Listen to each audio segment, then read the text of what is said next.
ஒரு மகிழ்ச்சியான செய்தி. இதயம் நல்லெண்ணெயின் விலை லிட்டருக்கு ரூபாய் 105 குறைஞ்சிருக்கு. செப்டம்பர் 2023ல 1 லிட்டர் இதயம் நல்லெண்ணெயின் அதிகபட்ச விலை ரூபாய் 503. ஆனா இப்ப 1 லிட்டர் இதயம் நல்லெண்ணெயின் விலை ரூபாய் 398 மட்டும்தான் தமிழ்நாட்டுல. அப்ப இனிமே எல்லாரும் இதயம் நல்லெண்ணெய் வாங்கலாம் இல்ல? ஒகேனக்கல் அருவி அருகே அரசு வண்ண மீன் காட்சியகம் கடந்த 2008 அமைக்கப்பட்டது. ஒரு சில வருடங்களில் சேதமடைந்த நிலையில் 2024 23 லட்சம் ரூபாய் செலவில் புனரமைக்கப்பட்டது. 40 கண்ணாடி தொட்டிகளில் கண்ணை கவரும் வகையில் வண்ண மீன்கள் காட்சிப்படுத்தப்பட்டுள்ளது.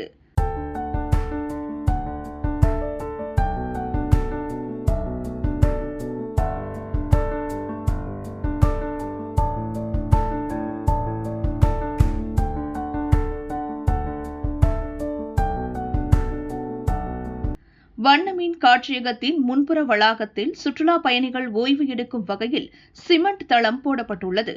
தற்போது வெயிலின் தாக்கம் அதிகமாக இருப்பதால் ஒகேனக்கலுக்கு வரும் சுற்றுலா வாகன டிரைவர்கள் அந்த வளாகத்தில் உள்ள மரக்கலையின் அடியில் அமர்ந்து ஓய்வு எடுக்கின்றனர்.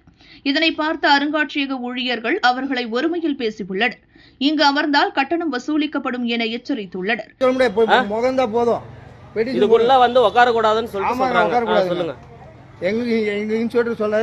நம்பர் கொடுங்க, நான் கேக்குறேன் கொடுங்க. நான் எது கேக்குறேன்? நாளைக்கு கலெக்டர் ஆபீஸ்ல கொடுப்பா. கலெக்டர் ஆபீஸ்ல கொடுங்க போங்க. நாளைக்கு கலெக்டர் ஆபீஸ்ல கொடுக்கறேன், பேசிக்கிறேன். பேசுப்பா. பேச. நான் எதுக்கு பேசுறேன்? இது எது கட்டி வச்சிருக்காங்க? அங்க உட்கார்றதுக்கு எது வச்சிருக்காங்க? டிக்கெட் வாங்கி உள்ள வந்தா மட்டும் டிக்கெட் சரிங்களா? இங்க உட்கார்றது டிக்கெட் கொடுக்கணும்னு ஒண்ணும் அவசியம் இல்ல. அப்படிலாம் நீ சொல்லாத சரியா? படிக்காத ஆள் ஒண்ணும் இல்ல. நானு நாளைக்கு வா, கலெக்டர் ஆபீஸ்ல ஒன்னு பாருப்பா, பேசுறேன்.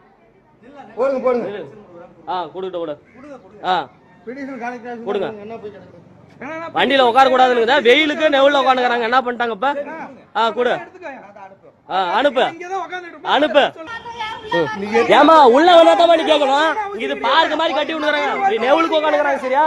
நெவலுக்கு உட்காந்துக்கிறாங்க. நீ யாரும் என்ன கேள்வி கேட்க? யூனிஃபார்ம் பண்ணுகிற, அவர் யூனிஃபார்ம் பண்ணுற, நான் பேசுகிறேன். நீ என்ன கேள்வி கேட்கற? நீ எதுக்கு வீடியோ எடுக்கிற? என்னது நீ யாரு என்ன கேக்குறது? நீ என்னதுக்கு என்ன கேக்குற? நானாச்சு அவராச்சு, நானாச்சு அவராச்சு. அவர் ஸ்டாப் தான் யார் டியூட்டில இருக்காங்க அவங்க கேட்கட்டும். நீ ஸ்டாப் இப்படி தான் பார்க்கலாம். ஸ்டாப் இப்படிக்கிறவங்களா இப்படிக்கிறவங்களா? ஒகேனக்கல் சுற்றுலா வரும் பயணிகளிடம் ஏற்கனவே வாகன நுழைவு, நிறுத்தும் இடம், படகு சவாரி என பல வகையில் கட்டணம் வசூலிக்கப்படுகிறது. இப்போது தரையில் அமரக்கூட கட்டணம் கேட்டு துன்புறுத்துவது வேதனையாக உள்ளது என சுற்றுலா பயணிகள் வருத்தம் தெரிவித்தனர்.